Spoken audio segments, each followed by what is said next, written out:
Mari Mari Lamien Carmen. Mari Mari Lamien María Cañumir. Chumley miam. Kamelen Lamien Kamelen ayuk ta tikaknyanta ta peupai yamai ta mi chetanen ta nyara kidoam nyanya nebunta peumamo reketa chipaita chiparinta entungu kamebuita mi lalta kinyeke nordungu yamai kuifita inta que chemta ume nefuyem ta kimon nefuyem ta kameke tungu yamai ta inchinta kinyeke muta palinto que tu la finca que me voy a mi el alta que llega el canto yemai ta in kuifi ta in pu la cuem ta in pu chuchuem pita nevloam kimon nevuin ta que llega que me queda que vam ta que llega muta mutingan ta kama pu yemai ka kama pu ngetingan y muta que me voy a mi imita mi el canto al yemai ñaña ta mi lela que el ta que llega me dunguta ta in pu kuifi que chemka Beley yamien Beley mai nentuan que el cantun mai lamien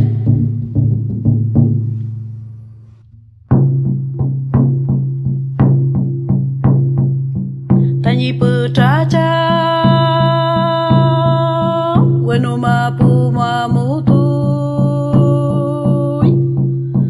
Nakme chenge ke vuinga Chau pleu meamu ke vulu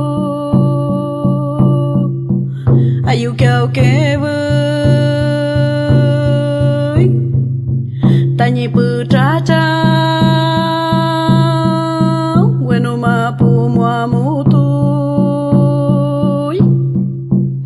Kume miawai mi nyawe Ei pike veneu Kume domo ngai mi cantu Ei pike veneu Tanyi putracha Tanyi putracha Pelmicheru puple Dungu aimi Chaliku no aimi Puvuta keche Yamche ngai mi nyawe Norche ngai mi Ei pike veneu Tanyi putracha Kumeche ngai mi nyawe Yewela yai mi Tamidomo mapuchenge Yewe que la yaimi Ngoy mala yaimi tami volil Tami reima Tami que un mapuche Tanyi putracha Ei pike veneu Ei pike veneu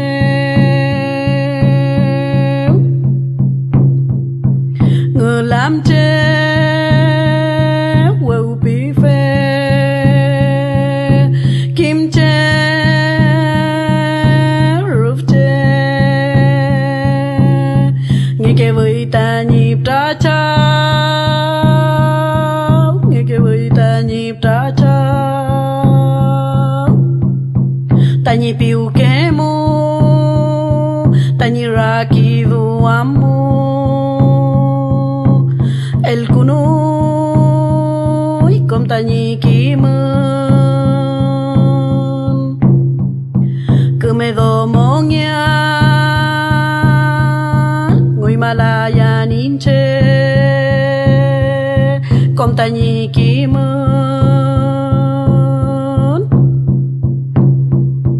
Ngelamu al kutuvin Tanyi putracha Ngelamu al kutuvin Tanyi putracha Welu tanyi putracha Me tu mong eleimi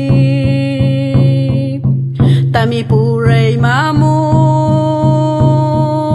me tu mong eleimi kom tami pu votumu kom tami punya wemu tanyi pu cha papa tanyi pu cha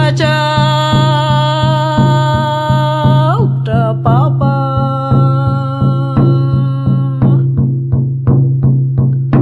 veis el cantón tal kunuan lamien Felei lamien ahí finta Miguel Cantún, nak mel kaitati.